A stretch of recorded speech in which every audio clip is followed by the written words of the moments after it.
se conecte. Bien, entonces, buenos días. Estamos aquí para presentar a Diego Espitia. Él es ingeniero electrónico por profesión, hacker por pasión. Cuentan con más de 15 años de experiencia en procesos de ciberseguridad y inició configurando sistemas de protección empresariales para servicios en Internet y trabajó en procesos de P-testing en diferentes industrias. Durante los años que trabajó en Telefónica Colombia, hizo parte de los equipos de ciberseguridad para las áreas de fraude y de mercado B2B. Actualmente es Senior Security Research en Telefónica Cybersecurity and Cloud Tech, en la empresa de ciberseguridad del grupo de Telefónica, y donde ha desarrollado herramientas para probar la fuga de información para equipos de threat hunting y para validación de desarrollo seguro, además de investigaciones acerca de incidentes de ciberseguridad y fugas de información bancarios y gubernamentales. A la vez ha sido también ponente en los principales eventos de ciberseguridad de Latinoamérica y también docente de ciberseguridad en diferentes instituciones educativas y speaker en conferencias empresariales sobre temas de ciberseguridad. Y bueno, ya nuevamente lo tenemos aquí porque él ya ha dado de nuevo esta charla en otros cursos también de ingeniería web. Entonces, adelante Diego y muchas gracias. No, a ti Sandra, un gusto estar acá y bueno, pues nada, cualquier cosa, cualquier duda, por favor, me dicen ahí, no hay ningún problema.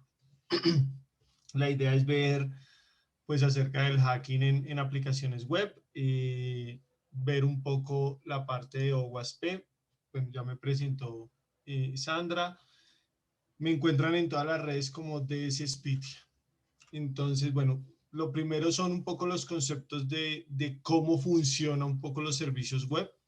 Los servicios web básicamente tienen esta estructura de funcionamiento. Primero, cuando pones la URL, pues entran los servicios de DNS, después ya entra la conexión en TCP para usar HTTP o HTTPS, y ya una vez hacerse el request, pues entonces ahí sí empieza toda la respuesta del protocolo. Cada parte de estas pues tiene una forma de impactarla diferente, bien sea por ataques de typo squatting en los nombres, por DNS hijacking en la parte del DNS, por DNS spoofing o por DNS, por envenenamiento de DNS, para poder cambiarlos. En la parte de las sesiones, pues poder hacer un man in the middle, poder modificar parámetros de los métodos de conexión. En los requerimientos también poder modificar el requerimiento, acceder a los put, a los post, a los get, ver las respuestas del servicio, y pues ya en la parte ya más del servicio web como tal, pues la parte de robo de sesión, la parte de fugas de información, la parte de robo de tokenizaciones, de suplantación de identidad. Entonces, pues como ven, una sola conexión pues tiene muchas formas de atacarlo, muchas variaciones. Los servicios web son de los más antiguos y de los más usados en el mundo. Entonces, pues son de los que mayor cantidad de ataques se han desarrollado para esto. Un segundito que se me bloquea acá. Entonces, ¿conocen cuáles son los métodos de HTTP? ¿Alguno me puede decir?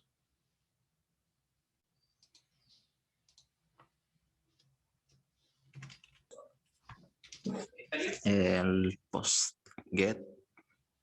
Postget. Eso, ¿no? Sí. Sí. ¿Cuál más?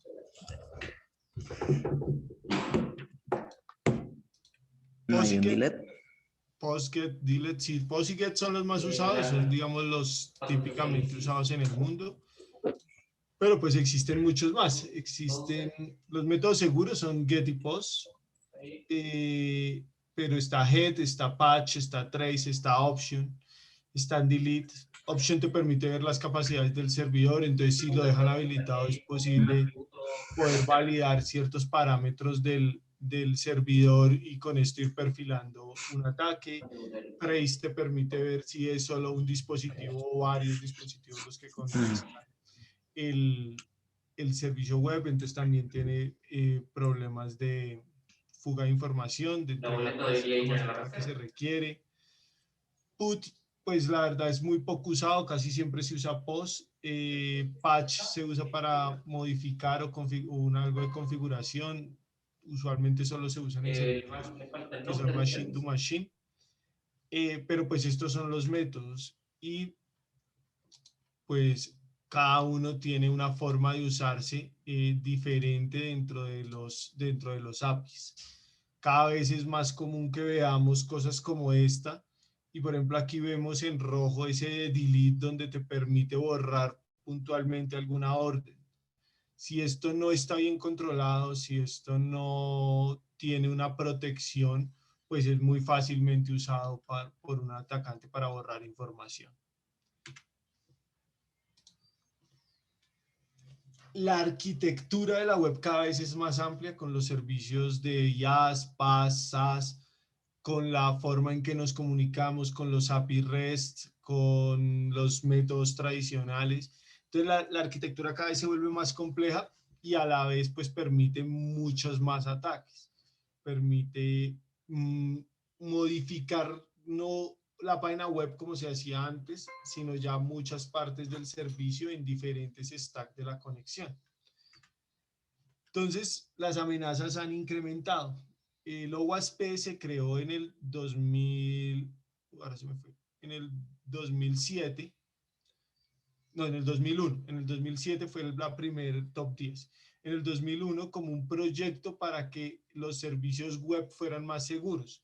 ¿Saben qué significa OWASP?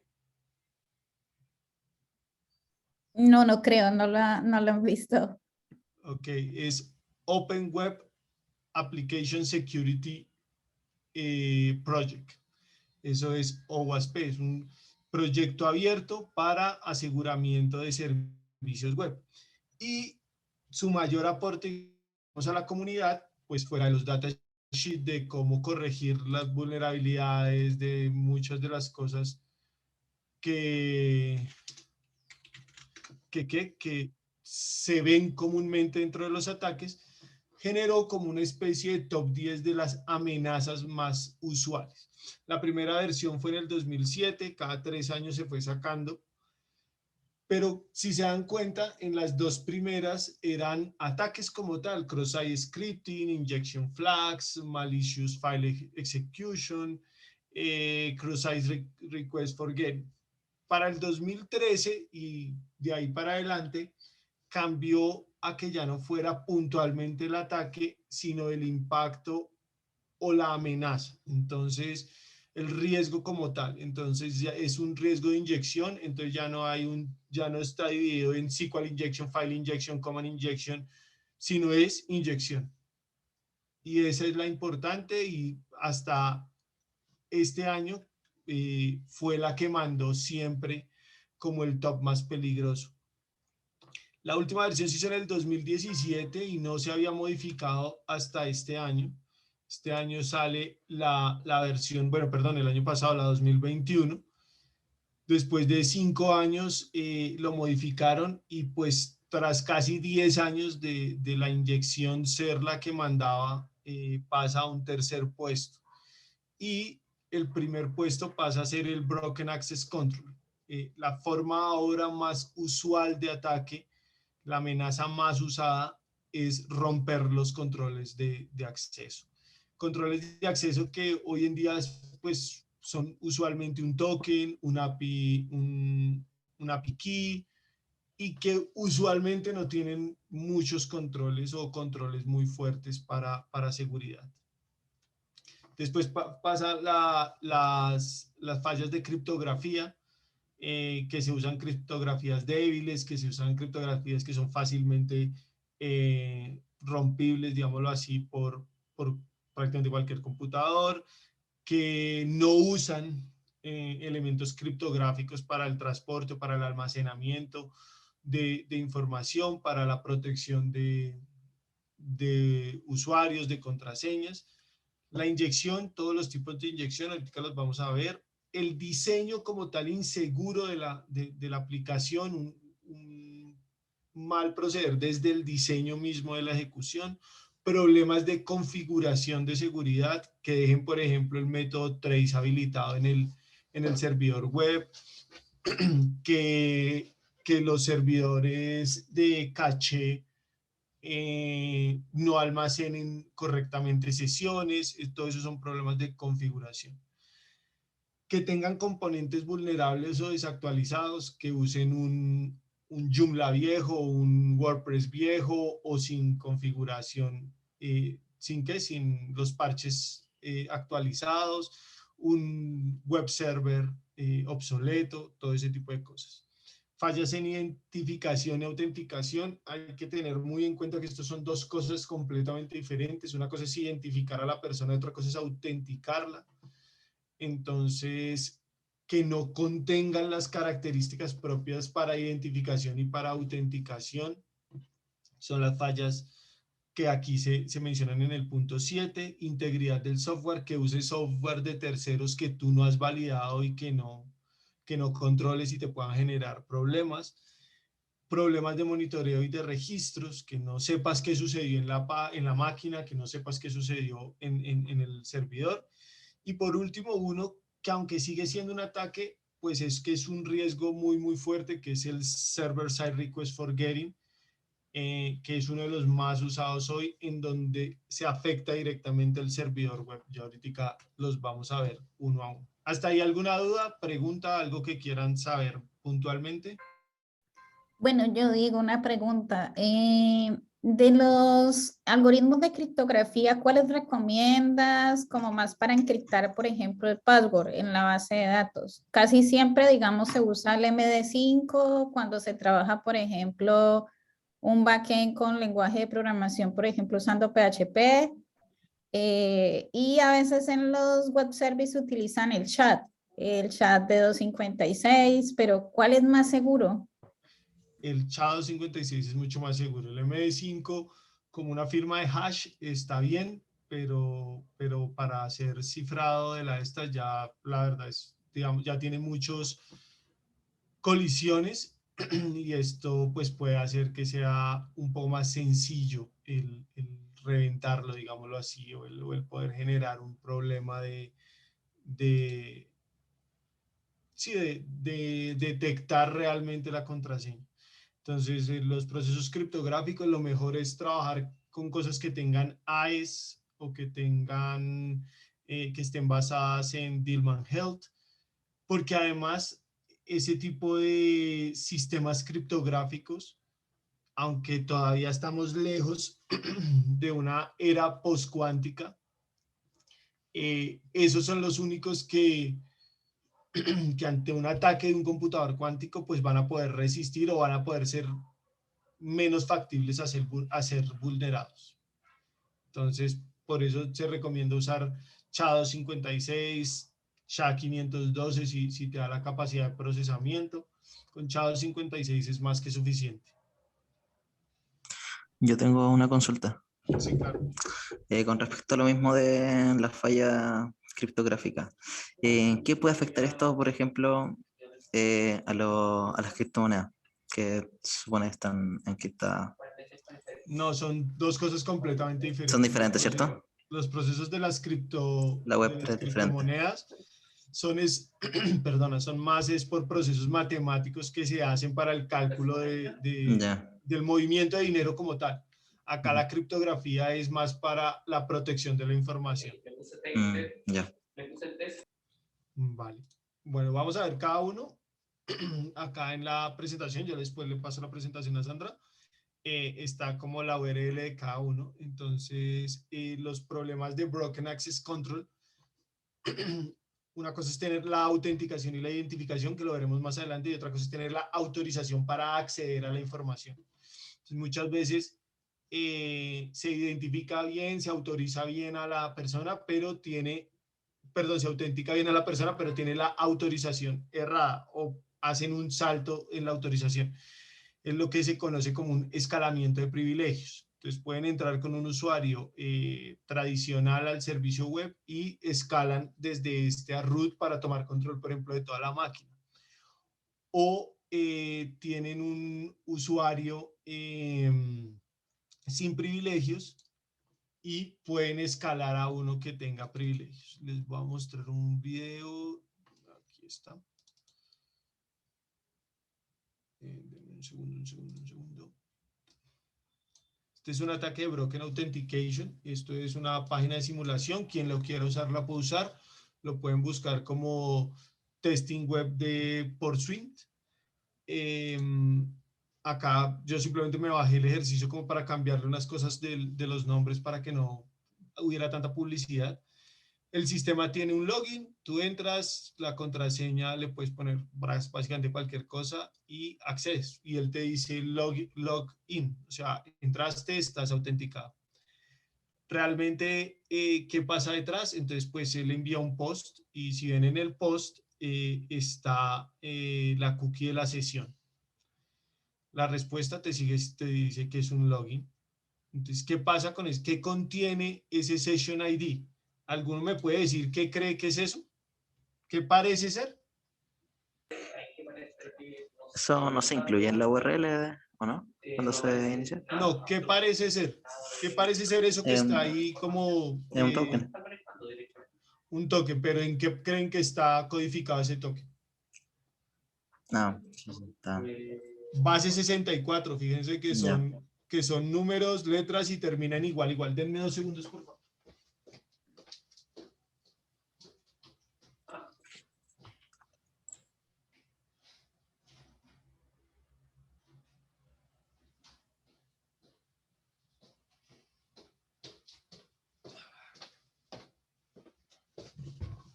Qué pena, yo sin agua no sobrevivo. Es base 64. Y es una de las más vulnerables, ¿no? Es una codificación muy antigua, pero es muy usada, Incluso, por ejemplo, el correo electrónico, cuando ustedes envían un correo electrónico con un adjunto, el adjunto queda codificado en base 64, es muy liviano. No es un sistema de cifrado, es un sistema de codificación, lo cual pues tiene bastantes diferencias. No está pensado para proteger información, está pensado es para que se pueda transmitir mucho más sencillo. Entonces, yo cojo ese base 64 o eso que parece base 64 y miro si sí es realmente base 64. ¿Cómo lo miro? Pues por consola le digo decodifíqueme eso, a ver si sí es base 64. Uso Linux, por eso pues van a ver todas las pantallas como en Linux. Entonces ahí le pongo el eco. Bueno, ahí cometí un error. Creo que ahí es que me genera el error. No, ahí está bien. Entonces, si se dan cuenta, ¿qué contiene? Cuando decodifico, contiene un parámetro que se llama permiso 0 y mi usuario. Y algo, un punto, algo. ¿Alguno cree saber qué es eso?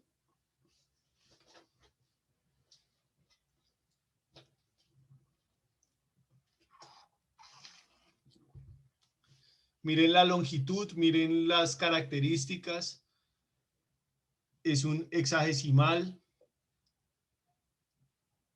No, ninguno. Bueno, por la longitud y las características de ser hexadecimal, eso parece ser un hash en SHA-1. Entonces, lo que uno necesita, por ejemplo, ahí para romper eso es qué contiene o qué firmaron con ese hash. Tras muchas pruebas, esto pues obviamente es el resumen de varias pruebas, me di cuenta que ese número es el SHA-1 de el permiso y el usuario. Si se dan cuenta, ahí es exactamente igual. Entonces, el ID de sesión tiene cosas que son muy adivinables. Tiene un usuario, que yo soy el que se lo estoy colocando, tiene un valor de permiso y tiene el hash de esos dos parámetros. Entonces, ¿qué pasa si yo cambio mi permiso? ¿Qué pasa si mi permiso no es 0, sino es 1? Entonces voy a probarlo. Entonces calculo el hash, que sé que es lo que tengo que ponerle después con el punto.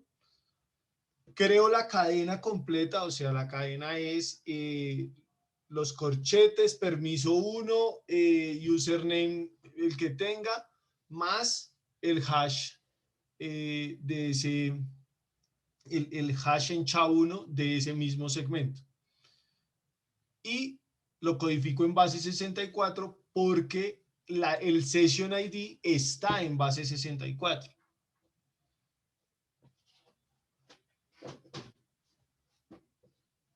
Ya lo tengo. Ese es el ID de sesión que voy a inyectar o que voy a intentar usar para romper. Simplemente aquí cambio el ID de sesión. Perdón. Aquí cambio el ID de sesión y con el mismo navegador reenvío el post. ¿Cómo lo envío? Ya no lo envío con post porque ya tengo la sesión. Lo envío con un get. Le cambio el admin porque si no voy a quedar con el mismo usuario de la sesión. Le modifico el hash, perdón, el session ID. Le coloco la nueva sesión.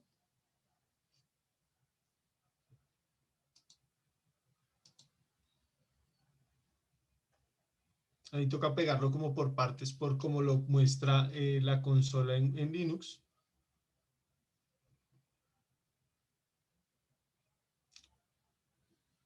Y apenas envío otra vez el paquete, esta vez como get, si se dan cuenta, obtengo la sesión, pero ya obtengo la sesión como administrador. O sea, escalé privilegios, rompí la autenticación y los controles de autenticación.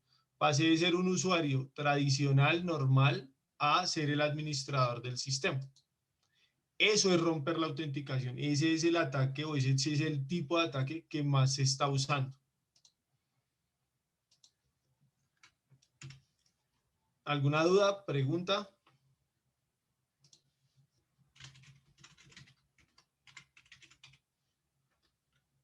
¿No? ¿Todo claro? Listo.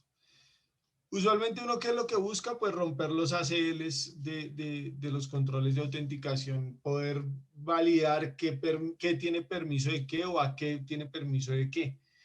Y pues el objetivo final es el lograr el control administrativo del sistema. Existen varios tipos de Brock Access. El más usual es el escalamiento vertical o el escalamiento de privilegios. Pero existe otro que es el del contexto y es muy usado en sistemas de pago.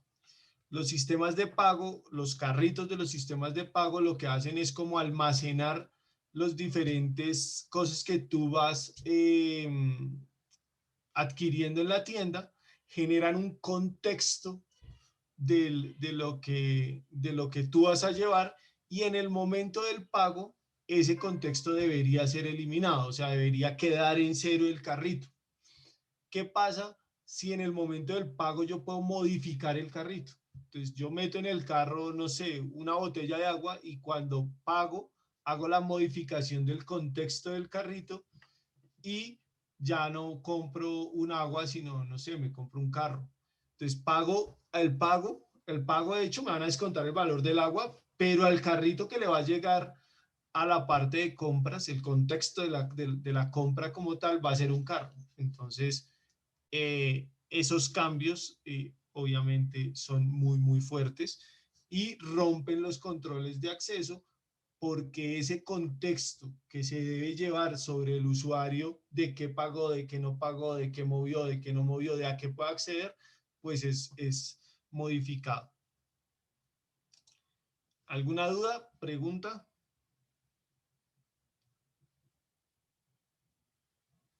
Bueno, el segundo punto, las fallas de cifrado, aquí es donde viene un poco la diferencia, no vi bien el nombre de quien me preguntó, con las criptomonedas usan el cifrado, son para, ya te decía, para procesos matemáticos. Aquí lo que se usan es para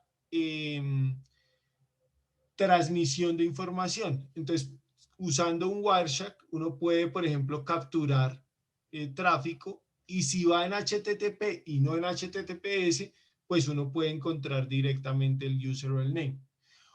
Otra forma de las fallas de cifrado es cuando los desarrolladores queman o ponen usuarios y contraseñas embebidas en el código. Cuando uno hace un análisis, este está borrado porque es una página real, en una prueba que estaba haciendo, el JavaScript del contexto de la página, de la estructura de la página, tenía quemado un usuario y una contraseña.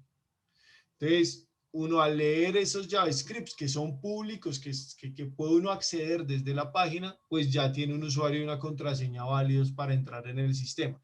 Y usualmente esos usuarios y esas contraseñas que queman ahí, pues tienen permisos administrativos porque son los que usan los desarrolladores para ejecutar procesos internos, por ejemplo, escritura en una base de datos, por ejemplo, sistemas de monitoreo de Content Delivery Network, por ejemplo, controles de acceso a los file servers. Todas esas claves o todos esos tokens deberían estar o codificados o cifrados o ocultos en el código, cosa que no los encuentre uno así buscando simplemente email y password. En algunas páginas, pues desafortunadamente es muy fácil encontrar emails y password prácticamente directamente, o sea, prácticamente quemadas en el código.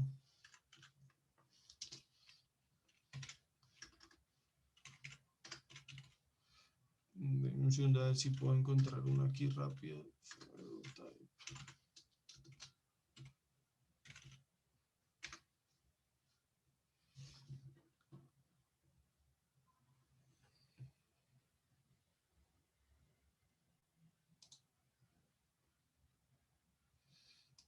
Entonces, miren, por ejemplo, usando un Docker, para buscar, un Dork, perdón, para usar dentro del texto algo que tenga user o password y que esté en Excel, uno ejecutando este Dork.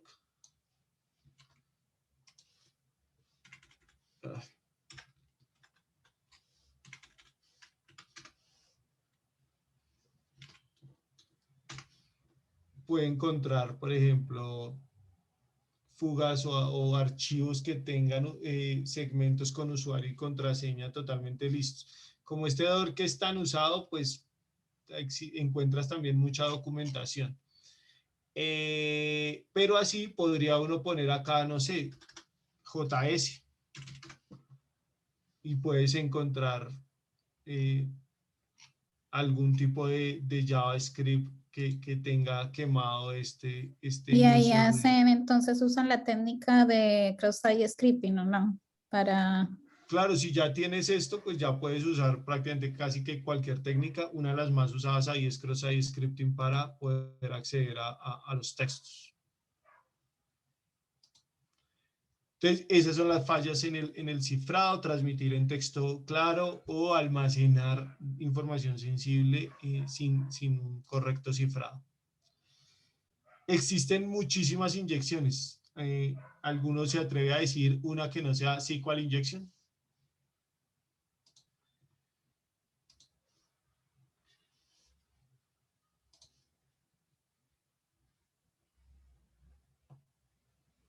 ¿No? Bueno, ok. Vamos a ver que hay muchas que no son SQL injection. Esta es explotar esa, digamos, esa debilidad de no verificar correctamente qué es lo que se les está cargando en una página. Un SQL injection no es nada más sino la no normalización de los parámetros y pues por eso se pueden ejecutar, digamos, muchas acciones sobre la base de datos. Palabras como select, como join, como las comillas, los puntos y coma, las rayitas, pues deberían ser controladas y normalizadas para evitar este tipo de ataques. Pero como les decía, no son lo único que existe. Los SQL injection existe SQL injection, LDAP injection, command injection, shell injection, HTML injection y file injection. La diferencia entre que sean visibles o que sean invisibles es que los visibles tú ves la reacción como tal de la página. Tú mandas una inyección y ves que la página te contesta algo. En las invisibles tú mandas y la página no necesariamente o la aplicación no necesariamente te va a responder algo, y entonces tú lo que ahí tienes que ver es cómo valoras o cómo validas que sí lo esté ejecutando. Les voy a mostrar un command injection en una página web. Denme un segundito. Ay. Diego, una pregunta. Ahora con esto de las bases de datos no SQL, no relacionadas, digamos, ¿se puede hacer esta parte de injection también? Claro, existe el non-SQL injection. Lo que pasa es Ajá. que pues se menciona SQL injection es porque afecte la base de datos, pero tienen el mismo problema. Tú a la final una base de datos no relacional, tú puedes terminar enviando algo muy similar a un JSON y acceder, modificar o obtener datos de esa base de datos. De pronto ahí lo que cambia un poco es la estructura de la inyección, pero a la final es eso. Bueno, aquí esta es una página de una supuesta tienda de ventas. No tiene nada para acceder como tal información, con excepción del Submit feedback, y pues valida los parámetros, digamos, correctamente. Entonces, simplemente ahí envío una prueba, yo capturo el tráfico de lo que estoy enviando con el navegador. La idea aquí de mostrarles es que pues yo no estoy usando ninguna herramienta externa. Con las mismas cosas, digamos, de los navegadores se puede hacer algunos de estos laboratorios. No todos, pero la mayoría de los laboratorios de Web Security Academy se pueden hacer con el navegador, usando Firefox. O sea, acá yo veo la solicitud, veo que tiene un cross-site request for getting control, veo que tiene... y que en el post lo envía y que envía el nombre y el email. Entonces, uno lo que hace es empezar a probar cada uno de los campos a ver cómo lo envía o cómo lo valida. En este punto el email tiene que tener ciertas características, pero ¿qué pasa si yo le doy una adición de una orden? Una adición de una orden en Linux se coloca con el doble pine, que es estos dos que se ven acá. Entonces, ahí lo que estoy haciendo es mandándole el email más un comando. ¿Qué comando? Un ping que se demore 10 segundos a localhost. ¿Por qué a localhost? Pues porque es lo único que puedo garantizar que me conteste sí o sí, porque si yo pongo una IP afuera o una IP local que desconozco, puede ser que esté controlado el ping. Entonces, por eso hago el ping a localhost, que es muy poco común que algún firewall de sistema controle las llamadas a localhost, y pues mucho menos un ping. Entonces yo simplemente le doy el PyPy, lo adiciono y le dejo que continúe con todas las otras características. Simplemente le doy, mande el comando o posterior a esto haga el ping. Vuelvo y se lo envío. Y entonces, si se dan cuenta, él contestó y contestó sin ningún problema. No me dijo ningún error en el bind. La respuesta es la misma, pero si ven en los tiempos, miren el tiempo esperando, 9.42 segundos. Quiere decir que el comando se ejecutó porque yo le dije, le puse la opción "-c", que es hágalo durante 10 segundos. Entonces, como ven, está ejecutando comandos. ¿Con qué privilegios? Pues ahí sí ya tiene uno que empezar a probar, a ver qué comandos le responden y cómo le responden. Y como es bind, como es algo que yo no puedo ver la respuesta, no tengo dónde verla, entonces lo que puedo es, por ejemplo, crear un usuario y después intentar con ese usuario entrar a la máquina. ¿Alguna duda? Pregunta ahí de esa inyección, de ese command injection.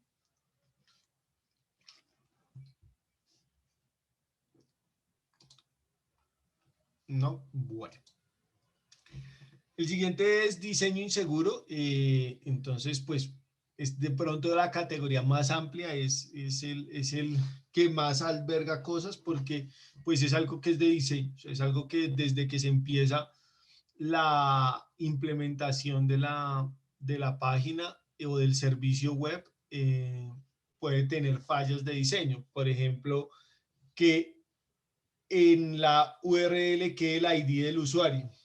Les cuento una anécdota. Cuando yo estaba en la universidad aquí en Colombia, uno de estudiante tenía que acceder a una URL, autenticarse con su número de carnet y con una contraseña, y creaba su horario, su schedule de las materias que fuera a ver. Yo me di cuenta que en el ID quedaba mi número de carnet, mi número de registro dentro de la universidad. Entonces un día dije, ¿qué pasa si le cambio el último de 4 a 5, así como en este ejemplo? Y pum, me quedé con la sesión de otra persona. Sin meter contraseña ni nada, simplemente puse el número y ya está. Entonces, yo lo que hice fue empezar a recolectar números de carnet de compañeros míos. Ellos hacían su horario muy temprano y yo era el último que entraba, les quitaba a ellos sus clases, las ponía para mí, y con esto pues yo no tenía espacios de muertos entre las clases y a ellos les dejaba unos horarios horribles. ¿Por qué? Porque la página tenía un diseño inseguro y dejaba ese ID en la URL. Por eso ahora lo que más se usa son URLs limpias, donde uno en realidad solo va a ver el dominio y no va a ver todo lo que esto mueve por dentro.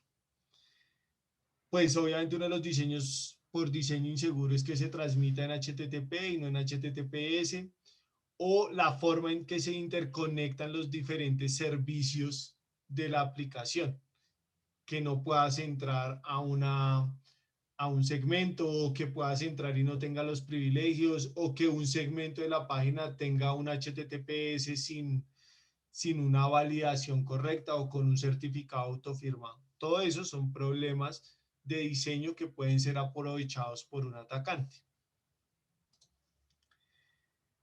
En los procesos de los errores de configuración, pues que se divulgue información, como por ejemplo en este esquema de un error en la base de datos.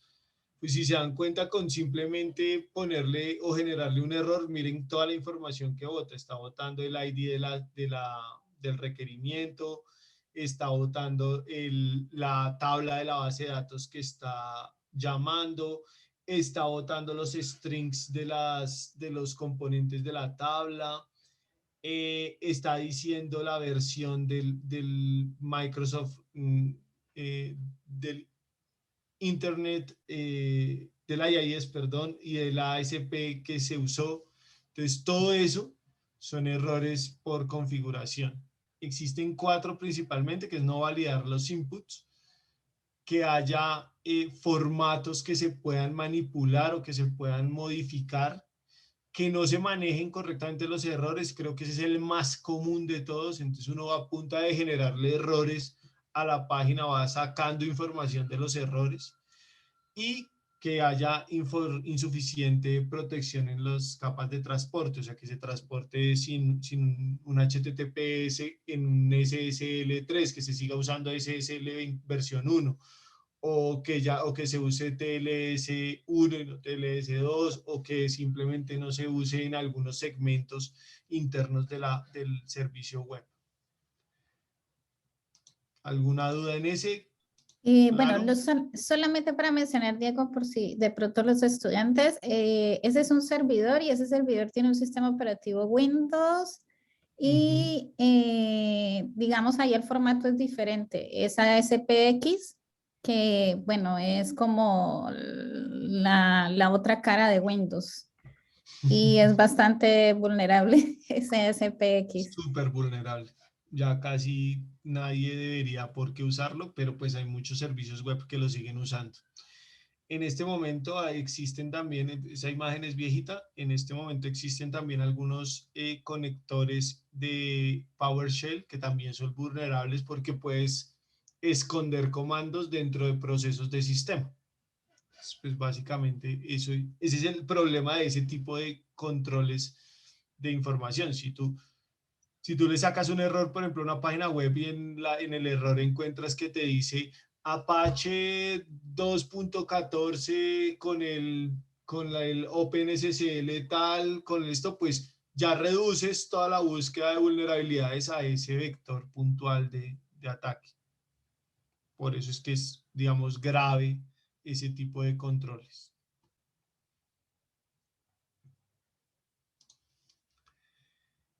Existen otros errores de configuración que ya, digamos, tienen unos nombres más de ataques, que como les decía, son no validar bien los accesos. Entonces están los cross-site request forgetting, los XPath traversal, los cross-site request forgetting. Entonces, en esta imagen de acá, esto es un SQL injection que se hace por no validación correcta de los parámetros. Miren que dentro de la URL como tal está el usuario y está el password. Entonces, uno desde el puro post del request en el web ya puede entender más o menos cómo está la base de datos y puede modificarla y acceder. El tampering de los parámetros, los formatos de los parámetros que les digo, donde carga dentro de la URL datos que no deberían estar ahí o datos de sesión. Les voy a mostrar, denme un segundito. Es este.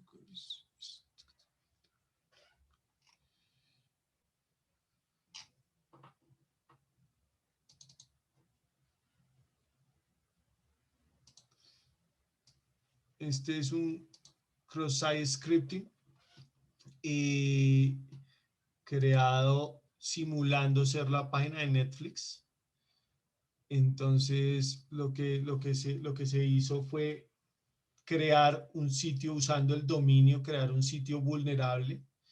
El dominio no fue que hayamos vulnerado Netflix, fue simplemente un uso del dominio para generar este inframe, para poderlo hacer localmente. Con Zfisher creamos toda la parte del frame que vamos a poner y a dónde dirigir ese comando. Entonces se envía dentro de un correo, dentro de un phishing, el segmento de la página que es vulnerable a cross-site scripting. Ay, un segundito. Y cuando la persona accede a ese segmento de la página, lo que hacemos es redirigirlo a ese inframe.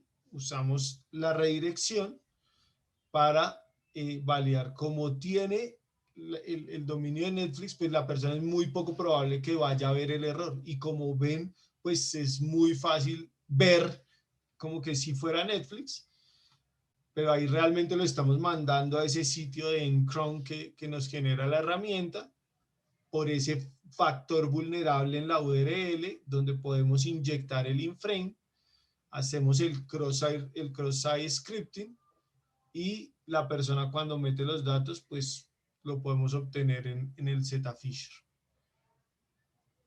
Entonces ahí el error de la configuración es que en la URL queda ese segmento que no es correctamente validado y donde yo puedo meter inframes. Entonces puedo usar ese segmento de la página para generar ataques, bien sea de cross-site scripting o de cross-site request forgetting, o sea, hacer redirecciones a otra página. Y también pues a la final todos buscan es robar información. ¿Alguna duda, pregunta?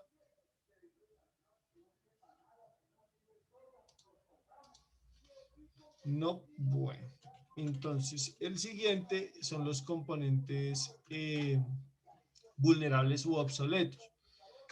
Lo que les decía es usar librerías viejas, usar librerías que no estén actualizadas. Entonces en esta base de datos, en Exploit Database, ustedes pueden poner acá, por ejemplo, tipo Web Apps.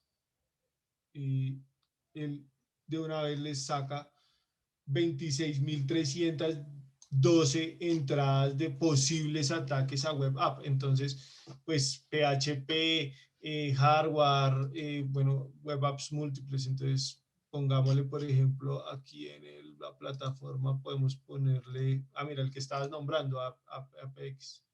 Entonces miren que hay 51 ya detectados, listos con el ataque de cómo atacarlo. Podemos usar, por ejemplo,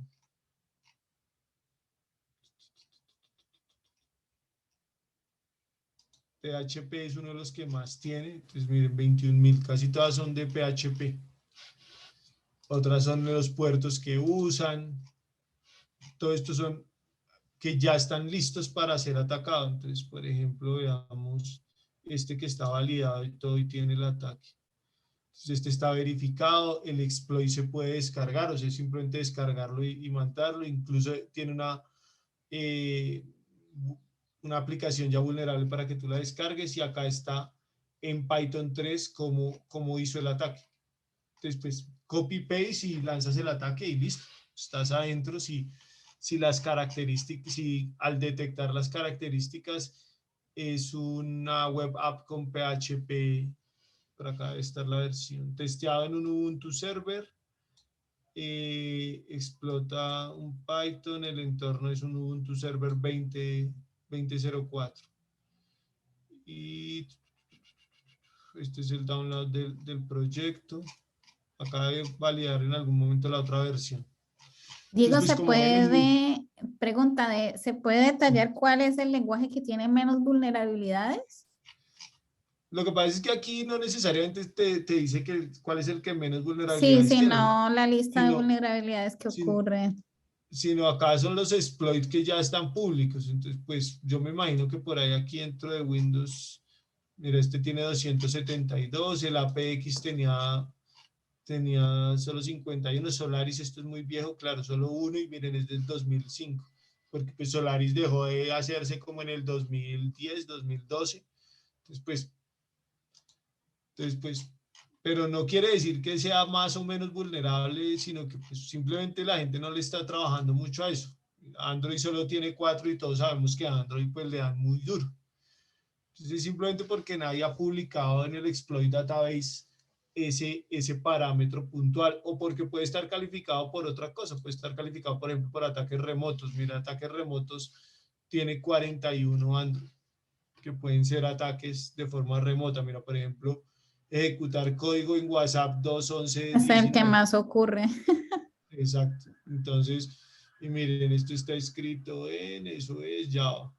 Y porque WhatsApp Web se presta para eso. Exactamente. Entonces, pues, ya, si sabes que la persona tiene un celular viejito, eh, puedes llegar a validar la versión, pues ya tienes aquí cómo enviarle o cómo hacerlo caer en un ataque de ingeniería social, usualmente usando supports o diciendo ser un support, y logras acceder a la información de WhatsApp. Acá está el exploit y cómo lo descargas, cómo lo ves en route. Este, por ejemplo, nadie lo ha verificado como tal, o sea, nadie ha dicho si lo probé y me funcionó y tengo la evidencia de que me funcionó. El GitHub Advisory es muy bueno. Un segundito. Advisory.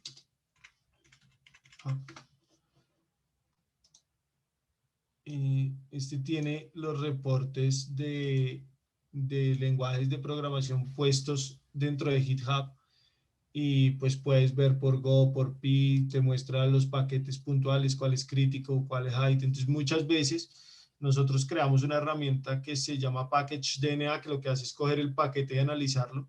Muchas veces, por ejemplo, paquetes que se usan para web, por ejemplo en Ruby, el Action View es muy usado para manejar las sesiones web. Y el Action View, o sea, muchas veces montan la página y dejan y nunca actualizan. Y si tienes una versión de 2017 del Action View, es vulnerable. Por ya tenerla, ese paquete es vulnerable a cross-site request, a cross-site scripting en el paquete. Entonces, pues existen muchísimas que son así. Miremos, por ejemplo, este de Django, que es una de las gestores ahorita más usados, en Python para manejo de grandes datos y para sitios web y eso, tiene un path traversal. O sea, uno de los que habíamos dicho que era por diseño, tiene un path traversal. Entonces podría uno llegar a acceder a información secreta o privilegiada del sistema simplemente saltando dentro de los diferentes directorios. Acá está el CURT con el que se puede enviar. Miren que simplemente enviando un request casi que directo puede saltar por entre diferentes localizaciones del sistema. Esos son los componentes pues vulnerables. Esto es muy delicado, es lo que se llaman ataques de terceras partes. Uno de los más sonados hace pues relativamente poco, hace cerca de año y medio, fue el de SolarWinds, que pone pues prácticamente en jaque a todas las entidades del Estado en casi todos los países del mundo, porque casi todos usan SolarWinds para monitoreos. Y a ellos les inyectaron una DLL en uno de los componentes en nube que además actualizaba paquetes de monitoreo en muchos sectores. Entonces, un componente vulnerable que tienes en tu web que lo adquiriste y lo estás pagando para monitoreo, realmente es la puerta por donde te están sacando información. Entonces, pues, básicamente ese tipo de cosas son las de terceras partes. Los errores de identificación o de autenticación, pues una cosa es identificar que la persona sí es, para eso existen los parámetros de identificación, perdón, sobre el sistema, que tú las configuras, las políticas, y la autenticación son los métodos de autenticación que se usan, que usualmente pues se denominan LOA del 1 al 5, y que digamos cuando un servicio es robusto, pues tiene un LOA 4, que ya tienes un doble factor de autenticación o tienes múltiples factores de autenticación para poder confirmar que la persona es quien dice ser. Un problema, por ejemplo, de identificación, de no control de políticas, es que se permitan ataques de fuerza bruta como este que se ve aquí, que la lancé con Hydra, usando un word list a un sitio vulnerable. Entonces ahí le envié, no me acuerdo, ese creo que tiene como 150 miren acá dice 182 intentos de logueo hizo. Y encontró un password válido para 16 usuarios. Entonces, por ejemplo, un ataque en el que usaron fue hace como 5 años, cuando el Celebrity Gate, que publicaron imágenes con contenido sexual de actores y actrices en los Estados Unidos. Realmente el ataque nunca fue a los móviles, nunca fue a sus comunicaciones, nunca fue sino fue al servicio de iCloud, que no tenía un control de identificación válido y que tú podías mandar ataques de fuerza bruta como ese.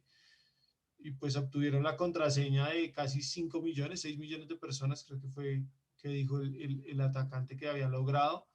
Y una vez con el usuario y la contraseña accedía al iCloud, descargaba la base de datos de WhatsApp o la base de datos de algún sistema de comunicación, las abría en un simulador móvil y pues obtenía todas las imágenes que se habían enviado en las conversaciones y bueno, todas las conversaciones.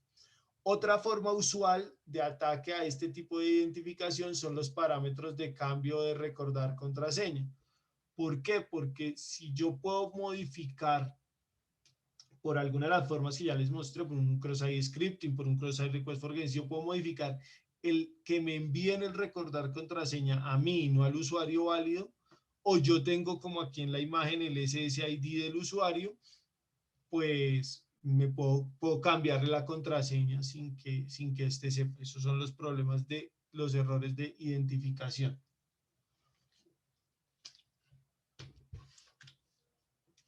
En los fallos de la integridad del software, pues esto está relacionado más a cómo se maneja y sobre todo en la nube los procesos de manejo de datos dentro de los servicios. Este es un esquema de Amazon, pues como ven claramente, en donde ellos habían detectado un problema de integridad en los datos y cuando pasaba de un bucle a otro, el atacante podía inyectar procesos maliciosos porque no se validaba la integridad de los datos. Entonces, WordPress es uno de los que más veces es atacado con esto a través de los plugins y de los inframes que se pueden meter en los temas y generar canales inseguros. Entonces, pues, dañas completamente la integridad de los datos. Fallos en los registros, pues que en la mayoría de casos montan un servidor web y no colocan que los eventos guarden realmente información útil. Por ejemplo, acá coloca la IP, pero no pone ni usuario ni tiempo, pues por eso están esas rayitas. Pone la sesión y simplemente pone el get, no pone nada más, pone, bueno, y que contestó en 200 y cuánto fue el tamaño de la conexión. A veces es fundamental, por ejemplo, en los posts guardar realmente que se envió, porque es ahí en donde en un caso forense podemos identificar realmente fácil dónde fue el ataque. O en sistemas de prevención, en sistemas de threat hunting o en sistemas tipo CrowdStrike que se basan en analítica de datos, pues que el log esté con mucha más información permite detectar comportamientos anómalos mucho más rápido. Los ataques de Server-Side Request Forgetting es cuando una URL obtiene acceso a servicios que están en otras máquinas o en otros procesos. Es muy usado, por ejemplo, en los contenedores, es muy usado, por ejemplo, en servicios de aplicaciones web. Y lo que se está haciendo, lo que están aprovechando son ataques usando el XML para modificar esas conexiones hacia los otros recursos, por ejemplo a Kibana, y modificar el data lake, porque le mandas un XLM mal formado que dañe o que modifique los controles de acceso a ese data lake o a ese proceso que tienes en Kibana o en la base de datos. Este es una de las formas, digamos, de SQL injection a las bases de datos no relacionales que me decía Sandra. Esta es una de las formas más usuales usando XLMs. Ah, vale, sí. Sí, porque usualmente, digamos, hoy en día, digamos, se utiliza ya más los API REST, pero por acceso HTTP. Exacto. Entonces, digamos que yo creo que las vulnerabilidades han aumentado más y han aumentado más desde ese lado, desde XML o JSON, que son los que suelen trabajar esas bases de datos. Entonces, cuando el servidor no filtra correctamente lo que va a enviar a sus otros contenedores o a los otros sistemas con los que se conecta, pues puedes hacer ataques como este del lado del servidor. Les cargas un JSON, un XML y con ese atacas, o desde el servidor, digamos, con privilegios, atacas a los componentes del servicio. Bueno, acá estos son una serie de ataques que se usan en aplicaciones web. Creo que pues, los más conocidos son el Cross-Site Request Forgetting, el Session Poisoning, la parte de Authentication Hijacking, la parte de ofuscación y pues los Broken Session y Broken Account. La verdad, nunca en mi vida he visto un buffer overflow en una página web. Nunca lo he visto en acción, los he visto pues en demos o en sistemas que estén montados para ataques, pero yo en una página real nunca he visto un buffer overflow. Y pues estos ya son más como de red o de ataques de red o de la plataforma que como tal el servicio web. Pues acá hay algunos ejemplos de Broken Authentication. Acá hay uno de SQL Injection, de más o menos cómo funciona, de qué genera, pues uno usando por ejemplo SQL Map puedes traer toda la base de datos. Ahí está la herramienta. Este es el procedimiento del Command Injection que les mostré. En servidores Linux en el 2006 publicamos cómo se pueden usar este tipo de comandos para ejecutar comandos dentro de Linux. Este es un ejemplo de Blue. Este es el cross-site scripting más usado, que son los reflectivos, que es el que usamos, un segmento de la página que permita hacer el ataque. Entonces uno toma ese segmento, crea un correo redireccionando a y con eso genera el phishing y pues ya ahí como pudieron ver se pudo robar usuario y contraseña. El persistente es cuando uno puede meterlo dentro de la página web, era muy común en los blogs, entonces dentro de los comentarios del blog colocaba uno el segmento o el inframe o la URL maliciosa y cada que alguien daba clic ahí pues caía en el cross-site scripting. Este es el de pronto menos común pero más peligroso y es que a través de los JSON o a través de los JavaScript se puedan meter dentro del servidor los cross-site script. Son prácticamente indetectables para ningún sistema de control de navegación y pues lo estás dejando en el servidor forever and ever. El cross-site request forgetting, que es que tú le envías una URL a la persona que cree entrar a un sitio y desde ese sitio lo rediriges a uno malicioso. Es muy usado para robar credenciales financieras. Y este es el de XML. Esta es la base de cómo se ataca desde el lado del servidor. Entonces, aquí en el XLM version se inyecta, por ejemplo, el comando, en este caso es páseme el password, el passwd de Linux, y cuando el atacante accede al servidor, con ese XML modificado, el servidor llama a su sistema operativo y muestra o envía por tráfico el contenido del ST-Password y pues así lo puedes obtener. Y bueno, estas son algunas de las herramientas. Burswip se las recomiendo mucho. Con esa pueden hacer el web server, el web Security Academy. Nikto también es muy buena para hacer una prueba de vulnerabilidades básica, detectar algunas características básicas. Vega está hecho en Java, es un buen motor, te permite ver y automatizar varias pruebas de vulnerabilidades rápidas para SQL Injection, JSQL o SQL Map, para escanear Joomlas, para crear cross-site scripting o aprovechar las partes donde hay cross-site scripting es el BIF, Hydra para los ataques de fuerza bruta y pues navegar o aprender a usar las herramientas de desarrollador de Firefox. Eso era todo. No sé si tienen alguna duda, pregunta. Bueno, no sé si tienen preguntas. Fue mucha información.